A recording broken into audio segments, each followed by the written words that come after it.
प्रधानमंत्री की अध्यक्षता में नीति आयोग की गवर्निंग काउंसिल की 8वीं बैठक जारी। विकसित भारत एट 2047 का रोड मैप किया जाएगा तैयार। विभिन्न राज्यों के मुख्यमंत्री सहित कई केंद्रीय मंत्री बैठक में ले रहे हैं हिस्सा।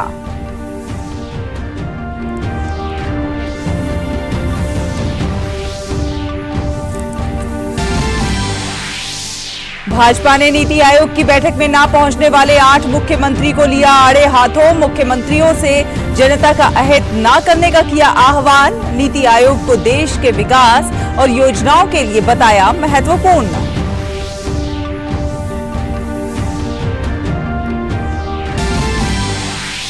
केंद्र की भाजपा सरकार के 9 साल पूरे होने के उपलक्ष्य में सरकार की उपलब्धियों पर आयोजित डीडी राष्ट्रीय कॉन्क्लेव में मुख्य अतिथि के रूप में शामिल हुए केंद्रीय मंत्री अश्विनी वैष्णव। कहा, मोदी सरकार के 9 साल के कार्यकाल में देश के लोगों के जीवन में आए हैं सकारात्मक बदलाव। केंद्रीय मंत्री अनुराग सिंह ठाकुर ने कहा, सरकार ने अंत्योदय के लक्ष्य को किया हासिल।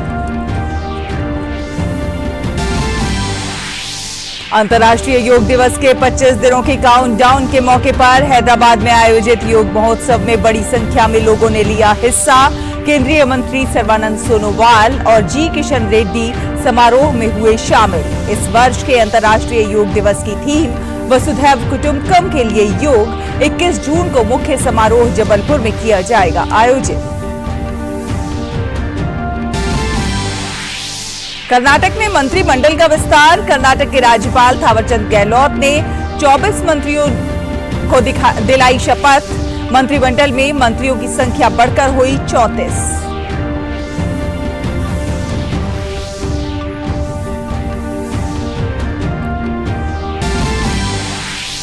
उत्तर भारत के कई इलाकों में लोगों को भीषण गर्मी से मिली राहत। हिमाचल प्रदेश के लाहौल स्पीति और उत्तराखंड के रुद्रप्रयाग में भारी बर्फबारी। दिल्ली एनसीआर में तेज हवाओं के साथ झमाझम बारिश ने मौसम को बनाया सुहाना। नमस्कार, डीडी न्यूज देख रहे हैं आप और आपके साथ मैं हूं शहला निगार। प्रधानमंत्री की अध्यक्षता में नीति आयोग की गवर्निंग काउंसिल की 8वीं बैठक शुरू हो गई है। बैठक में विकसित भारत के रोड मैप को लेकर प्रधानमंत्री नरेंद्र मोदी राज्यों के मुख्यमंत्रियों के साथ चर्चा कर रहे हैं। नीति आयोग के चेयरमैन होने के नाते प्रधानमंत्री इस बैठक की अध्यक्षता कर रहे हैं। बैठक में देश के सभी राज्यों के मुख्यमंत्रियों के साथ केंद्र शासित प्रदेश के उपराज्यपाल भी हिस्सा ले रहे हैं। इस बैठक की थीम विकसित भारत एट 2047 टीम इंडिया की भूमिका रखा गया है। बैठक में विकसित भारत का रोड मैप तैयार करने के लिए 8 प्रमुख मुद्दों पर फोकस हो रहा है। इसमें एमएसएमई, इंफ्रास्ट्रक्चर और निवेश, नियमों को कम करना, महिला सशक्तिकरण, स्वास्थ्य और पोषण, कौशल विकास, गतिशक्ति और सामाजिक इंफ्रास्ट्रक्चर का विकास शामिल है।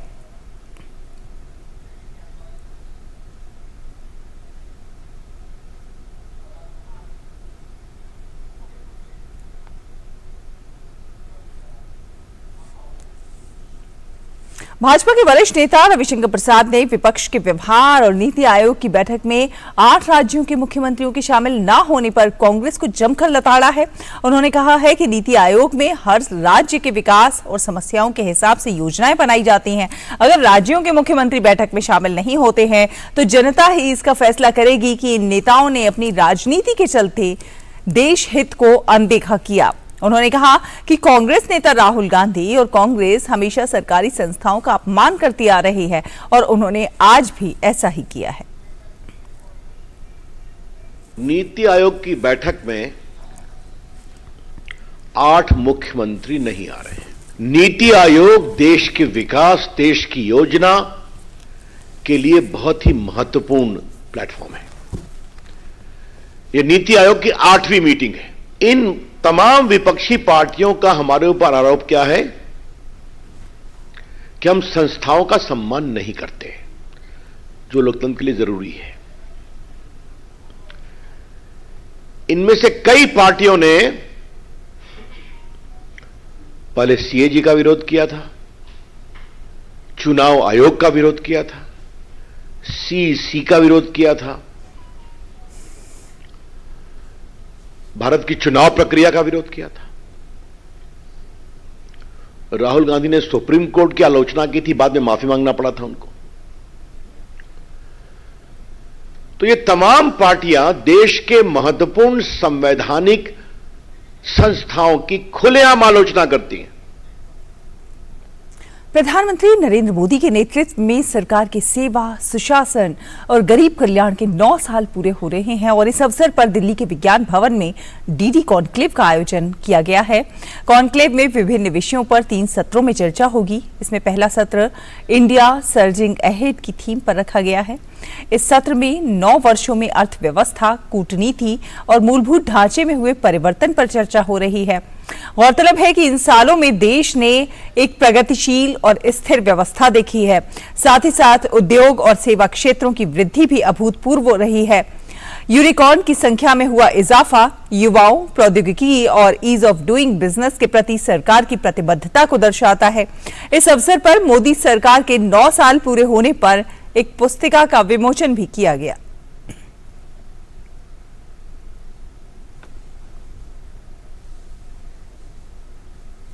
समारोह के मुख्य अतिथि अश्विनी वैष्णव ने कहा कि मोदी सरकार के 9 साल के कार्यकाल में देश के लोगों के जीवन में सकारात्मक क्रांतिकारी बदलाव आए हैं। उन्होंने केंद्र सरकार की विभिन्न योजनाओं का उदाहरण देकर बताया कि जन कल्याण के लिए मोदी सरकार द्वारा की गई हर पहल कितनी विशाल है। उन्होंने प्रधानमंत्री आवास योजना का विशेष रूप से उल्लेख किया। एक समय था जब घर लेने के लिए भी रिश्वत देनी पड़ती थी। आज 3.5 करोड़ से ज्यादा घर दिए जा चुके हैं ग्रामीण क्षेत्रों में, शहरी क्षेत्रों में पक्के घर, जिससे कि जिंदगी में एक क्वालिटेटिव चेंज आए। 3.5 करोड़ का मतलब आप समझिए, 3.5 मतलब 5 लोग एक परिवार में अगर हम देखें एवरेज, तो this is like the population of Japan, covering the entire population of Japan. That kind of program is the house building program, प्रधानमंत्री आवास योजना। केंद्रीय मंत्री अश्विनी वैष्णव ने कहा कि मोदी सरकार ने कुछ जन कल्याण कार्य किए तो ऐसे किए हैं जिनके बारे में पहले कभी सोचा भी नहीं जाता था। उन्होंने हर घर नल से जल को इसकी मिसाल बताया। हर घर में नल से जल, ये ऐसा प्रोग्राम है जिसके बारे में कभी किसी ने सोचा भी नहीं था। भागीरथी प्रोग्राम जिसको हम कहते हैं, ऐसा प्रयास जिसके बारे में लोग अगर जब भी कभी बात करते थे कि यार ये ट्राई मत करो, ये सबसे मुश्किल काम है। मोदी जी है तो मुमकिन है, मोदी जी है तो मुमकिन है। लिया उन्होंने हाथ में अपना काम ये, और इस काम को जिस तरीके से अंजाम दिया, 12 करोड़ घरों तक नल से जल पहुंच चुका है। एक घर में 5 की एवरेज अगर हम लें, 60 करोड़ का मतलब यूरोप की पॉपुलेशन है करीब 47 करोड़, 50 करोड़। पूरे के पूरे यूरोप को, उसके बराबर की जनसंख्या को हर घर नल से जल पहुंचाया जा चुका है 9 वर्षों में। यह होता है क्वालिटेटिव चेंज। अश्विनी वैष्णव ने आगे ये भी कहा कि पूर्व की सरकारों के दौरान कोई भी आकर मुंबई और दिल्ली जैसे शहरों में हमले कर जाता था, लेकिन आज कोई भी देश या आतंकवादी संगठन भारत की तरफ आंख उठाकर देखने की भी हिम्मत नहीं कर सकता। आप याद करो 10 साल पहले, 15 साल पहले ये सिचुएशन होती थी, कोई आके मुंबई में आके ऐसे अटैक कर जाए, दिल्ली के किसी भी कोने में बॉम्ब रख के चला जाए, कश्मीर में लाखों हत्याएं करते जाए। सारा चेंज हुआ। अगर कोई आंख उठा के देखने की हिम्मत करता है, उसको उसी की भाषा में जवाब दिया जाता है। हिम्मत करके कोई दिखा दे, सीमा पार से आए, कोई बात नहीं, हम जाके सीमा में जाके वापस ठोक के आएंगे। ये सोच है, ये एक नई सोच है, और ये जज्बा है, और वो ताकत है, और वो हिम्मत है उस तरह की डिसाइसिव लीडरशिप की। वो डिसाइसिव लीडरशिप आज देश में है। केंद्रीय सूचना एवं प्रसारण मंत्री अनुराग ठाकुर ने डीडी कॉन्क्लेव को संबोधित करते हुए कहा कि पूर्व की सरकारों में योजनाएं कुछ लोगों तक आकर खत्म हो जाती थी, लेकिन हमारी सरकार में अंत्योदय के लक्ष्य को पूरा किया जा रहा है। पिछले 9 वर्षों में 27% गरीबों को गरीबी रेखा से ऊपर उठाया गया है। किसी भी गरीब के जीवन में बदलाव लाने के लिए सेवा भाव का होना बहुत जरूरी है, साथ में सोच भी बड़ी होनी चाहिए और इसी सोच और सेवा भाव के साथ आगे बढ़कर हमने अंतिम पायदान पर खड़े व्यक्ति के जीवन को बदलने का काम किया है। पूर्व की सरकारों में योजनाएं कुछ लोगों तक आकर अंत हो जाती थी, लेकिन अब हमारी सरकार में अंत्योदय के महान लक्ष्य को पूरा किया जा रहा है। पंक्ति के अंत में खड़े हुए व्यक्ति के जीवन में सुधार लाने का कार्य किया जा रहा है। और यही कारण है जब दुनिया भर की एजेंसीज की रिपोर्ट आती है और उसमें यह लिखकर आता है कि पिछले 9 वर्षों में मोदी जी की सरकार में 27% गरीबों को गरीबी रेखा से बाहर निकालने का काम हुआ है, तो हम सबके लिए एक बड़ी उपलब्धि की बात है।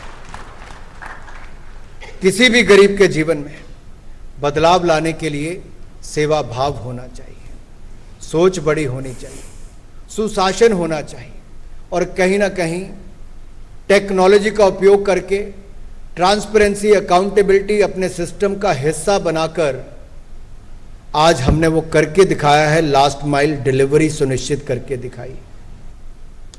अनुराग ठाकुर ने आगे ये भी कहा कि जो कभी राजपथ कहलाता था आज वो कर्तव्य पथ में बदल गया है और जहां कभी किंग जॉर्ज पंचम की मूर्ति लगी थी, आज वहां नेताजी सुभाष चंद्र बोस की प्रतिमा लगी हुई है। इस सरकार में केवल सोचा नहीं जाता बल्कि काम भी होता है और नई संसद का निर्माण इसकी शानदार नजीर है। जो कभी राजपथ कहलाया जाता था वो अब कर्तव्य पथ में बदल चुका है। जो कभी किंग जॉर्ज पंचम की मूर्ति लगती थी, आज नेताजी सुभाष चंद्र की प्रतिमा वहां पर लगी है। ये सोच ही नहीं, देश को बदलने का काम भी किया है। मदर ऑफ डेमोक्रेसी में, दुनिया के सबसे बड़े लोकतंत्र में नया संसद भवन भी देश को देने का काम प्रधानमंत्री मोदी जी करने वाले हैं। अब वो बात अलग है, कुछ लोगों का संसद आने पर रोक लग गई तो कभी वो वहां पर सदन ना चलाने के बहाने ढूंढते थे, आज वो बहिष्कार करते हैं तो वहीं पर अपमानित करने का काम भी करते हैं। उन्होंने कहा कि मोदी जी केवल दुनिया के सबसे लोकप्रिय नेता ही नहीं हैं बल्कि सशक्त नेता भी हैं। मोदी जी ने तिरंगे को दुनिया के सबसे सशक्त झंडी बनाने का काम किया है। मोदी जी केवल दुनिया के सबसे लोकप्रिय नेता ही नहीं, लोग कहते सबसे सशक्त नेता भी हैं और मोदी जी ने हमारे तिरंगे को दुनिया का सबसे सशक्त झंडा बनाने का काम भी किया है। और ये मैं नहीं कहता, ये वो लोग कहते हैं जो केवल भारत नहीं, दुनिया के अलग अलग देशों से हाथ में तिरंगा पकड़कर यूक्रेन की धरती से सुरक्षित निकलने के लिए कहते थे, मैं भी भारतीय हूं, मेरे पास भारतीय तिरंगा झंडा है। कहीं किसी देश का प्रधानमंत्री झुककर प्रधानमंत्री जी को गले लगाकर उनका अभिनंदन स्वागत करता है तो कोई उठकर उनको अपने गले लगाने का काम करता है, तो कोई कहता है Modi is the boss.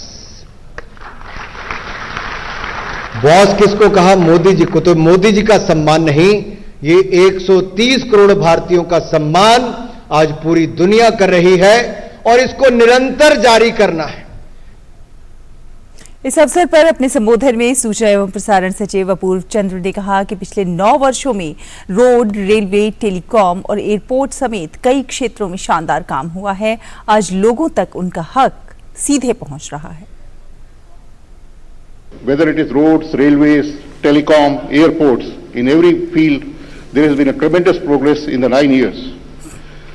Corruption and leakage, which was a talk previously and commonly said that not more than 15% reaches the poor, now with the emphasis on direct benefit transfer, almost everything, I mean there is no leakage, one can say with surety that there is no leakage. And from my own experience, when I was in Ministry of Petroleum, LPG and kerosene, they were some of the most, they were the sectors where so much of leakage used to take place in subsidy, and now almost nothing ever leaks and everything is reaching to the customer directly. Inclusivity, Sabka Saath, that also is a motto of the government. And the main thing which I would like to emphasize is कि हमारे देश में हर एक को ये विश्वास है कि देश हमारा तरक्की कर रहा है, करता रहेगा और हम सही रास्ते पे हैं और आगे बढ़ते रहेंगे। प्रधानमंत्री नरेंद्र मोदी के नेतृत्व में सरकार की सेवा, सुशासन और गरीब कल्याण के 9 साल पूरे हो गए हैं। इस अवसर पर दिल्ली के विज्ञान भवन में डीडी कॉन्क्लेव का आयोजन किया गया है। आयोजन में शामिल हुए अभिनेता नवाजुद्दीन सिद्दीकी ने कहा कि मोदी सरकार में विकास होने से गांव में लोग खुश नजर आते हैं। नवाजुद्दीन सिद्दीकी ने कहा कि हाईवे बनने से पहले दिल्ली से गांव पहुंचने में 4 से 5 घंटे लगते थे, लेकिन अब केवल 2 से ढाई घंटे में घर पहुंच जाता हूं। मैं जब अपने गांव में जाता हूं तो लोगों के घर भी बन रहे हैं, मेरे आस पड़ोस में लोगों के घर बन रहे हैं, तो और काफ़ी फैसिलिटीज़ उनको मुहैया कराई जा रही है। देश की जो अभी जो हाईवेज जो बन रहे हैं, पहले फॉर एग्जांपल जैसे दिल्ली से मेरे गांव में जाने में मुझे आई थिंक 4-5 घंटे लगते थे और आज 2 आवर्स में 1.5 और 2 आवर्स में पहुंच जाता हूं मैं। तो दिस अमेजिंग एक्चुअली। दिल्ली से भाजपा सांसद हंसराज हंस ने मोदी सरकार के काम की तारीफ करते हुए कहा कि 9 साल में इतना काम हुआ है जितना पहले 90 साल में भी नहीं हुआ। 9 साल में इतना काम हुआ कि 90 साल में भी नहीं ऐसा हो सकता। रात दिन एक लगा के, इवन कोरोना भी आया, साहिब ने 18-19 घंटे काम किया। माननीय प्रधानमंत्री जी और माननीय होम मिनिस्टर कि इसको कहते हैं गवर्नेंस, इसको कहते हैं स्टेट्समैन। दिल्ली से सांसद रमेश बिधूड़ी ने कहा कि मोदी सरकार आने से पहले देश भ्रष्टाचार से तंग था। पीएम मोदी इस सरकार ने गरीबों का कल्याण किया है, साथ ही साथ युवाओं को रोजगार देने का काम किया है। अंग्रेज चले गए, गुलामी की पद्धति खत्म हो गई, तो डेमोक्रेसी के अंदर सेवा भाव हो, सरकार के अंदर सुशासन हो, सरकार के अंदर करप्शन से देश त्रस्त था, करप्शन से मोदी साहब के आने से पहले, और गरीब का कल्याण हो, नौजवान को अपना रोजगार मिले, वो रोजगार देने वाला बने। लगभग 12 करोड़ लोगों को मुद्रा योजना से लोन देकर सम्मानित किया गया। केंद्रीय गृह मंत्री अमित शाह ने प्रधानमंत्री द्वारा पोस्ट की गई नई संसद भवन की एक वीडियो को रीट्वीट किया। ट्वीट में उन्होंने लिखा कि नए संसद भवन की इन अद्भुत झलकियों को देखकर पूरा देश हर्षित है। ये संसद हमारी संस्कृति और आधुनिकता के मिलन का अप्रतिम उदाहरण है। मेरा सौभाग्य है कि प्रधानमंत्री श्री नरेंद्र मोदी जी के नेतृत्व में पुराने और अब इस नए संसद भवन में एक जनप्रतिनिधि के रूप में सेवा करूंगा। देशवासी इसके उद्घाटन को लेकर उत्साहित हैं। केंद्रीय मंत्री हरदीप सिंह पुरी ने कांग्रेस पर पलटवार करते हुए कहा और नसीहत भी दी कि विरोध करने वालों को साल 1947 में अमेरिका की टाइम पत्रिका में प्रकाशित लेख को पढ़ना चाहिए। सेंगोल क्या है और 1947 में क्या हुआ था, इसके बारे में ज्ञान प्राप्त करना चाहिए। उन्होंने कहा कि सभी पार्टियों को आत्मावलोकन करना चाहिए। ये आर्टिकल अमेरिका की टाइम मैगजीन का जो इशू था 25 अगस्त 1947 में छपा था।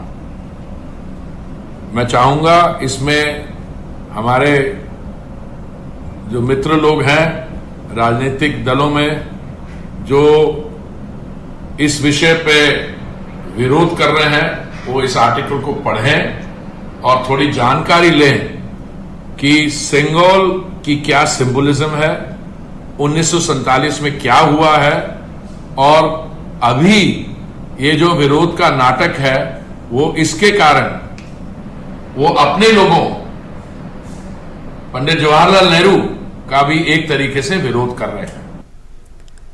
रविशंकर प्रसाद ने नए संसद भवन के उद्घाटन कार्यक्रम में कांग्रेस और अन्य कई दलों के शामिल न होने पर खेद व्यक्त किया। उन्होंने कहा कि ये सभी लोग देश हित में जब इन्हें बुलाया जाता है तो आते नहीं हैं, उसके बाद जब निर्णय ले लिए जाते हैं तो निर्णयों की आलोचना करते हैं। आज जनता के सामने कांग्रेस और राहुल गांधी का सच आ गया है। मोदी विरोध में आप कहां तक जाएंगे? संसद के शिलान्यास में आप नहीं आएंगे, उसके उद्घाटन में आप नहीं आएंगे, मोदी जी की अंतर्राष्ट्रीय लोकप्रियता बढ़ी है, उस पर भी टीका करेंगे। आप कोरोना काल में भारत के लोगों के द्वारा, भारत के सेवा कर्मियों के द्वारा जो इतना बड़ा काम हुआ, डॉक्टर, एम्बुलेंस चलाने वाले और बाकी कंपाउंडर्स, नर्सेज, मोदी जी ने उनको सिर्फ एक रास्ता दिखाया, काम तो उन्होंने किया ना।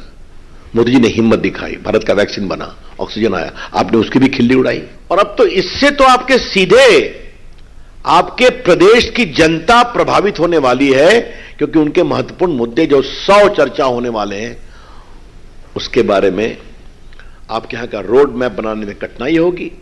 फैसले होंगे तो आप कहेंगे कि we are not party to it. आपको बुलाया गया तो आप आएंगे नहीं।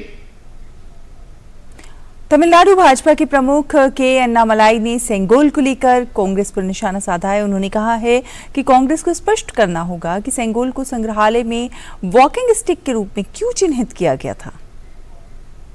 Sir, after the Thiruvadurai Adinam has given a press conference today, he himself has given a point-by-point rebuttal on how the Sengol was made, how it was consecrated, how it was taken to Delhi, and how it was given to Pandit Jawaharlal Nehru ji, who was our first Prime Minister of our country. After that, there is no need for anybody to clarify. And what J.R. Ramesh ji did today was really taking political discourse to a base level, which only Congress can do in our country.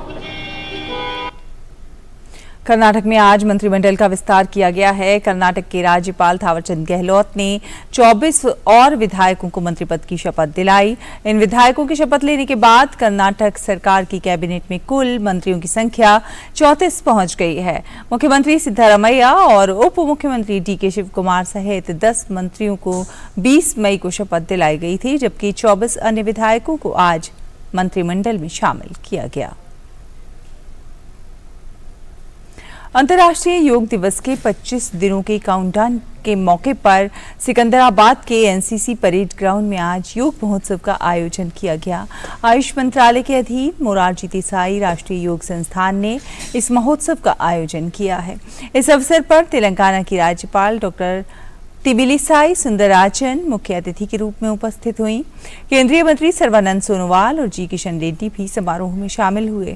केंद्रीय आयुष मंत्री सर्बानंद सोनोवाल ने कहा कि अगले महीने की 21 तारीख को मध्य प्रदेश के जबलपुर में मनाए जाने वाले भव्य अंतर्राष्ट्रीय योग दिवस के लिए सिकंदराबाद के योग महोत्सव मंच तैयार किया जाएगा।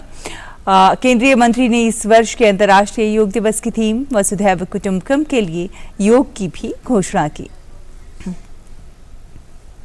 आप सबको मालूम है, this is one of the biggest festival of holistic health and wellbeing, and yoga binds all, सबको जोड़ने का काम करता है योगा में। पिछली बार में प्रधानमंत्री जी ने दुनिया के मानव समाज को जोड़ने के लिए अंतर्राष्ट्रीय योग दिवस के लिए थीम रखा था, योग फॉर ह्यूमैनिटी, और इस बार फिर से 9th एडिशन ऑफ योगा को दुनिया में सफल बनाने के लिए थीम रखा गया है, योगा फॉर वसुधैव कुटुंबकम। वहीं तेलंगाना की राज्यपाल डॉक्टर तिमिलिसाई सुंदरराजन ने महिलाओं से अनुरोध किया है कि वो अपनी दिनचर्या से योग के लिए समय निकालें। My request is all the women, particularly the homemakers, also should take yoga in their mind. That you should allot time for that. Don't tell that we don't have time for yoga. Even during the cooking, some few minutes you can spare and do some yoga. और आज पूर्व प्रधानमंत्री पंडित जवाहरलाल नेहरू की पुण्यतिथि है। प्रधानमंत्री नरेंद्र मोदी ने इस मौके पर ट्वीट किया है। अपने ट्वीट में प्रधानमंत्री नरेंद्र मोदी ने कहा है कि मैं पूर्व प्रधानमंत्री पंडित जवाहरलाल नेहरू की पुण्यतिथि पर उन्हें श्रद्धांजलि देता हूं।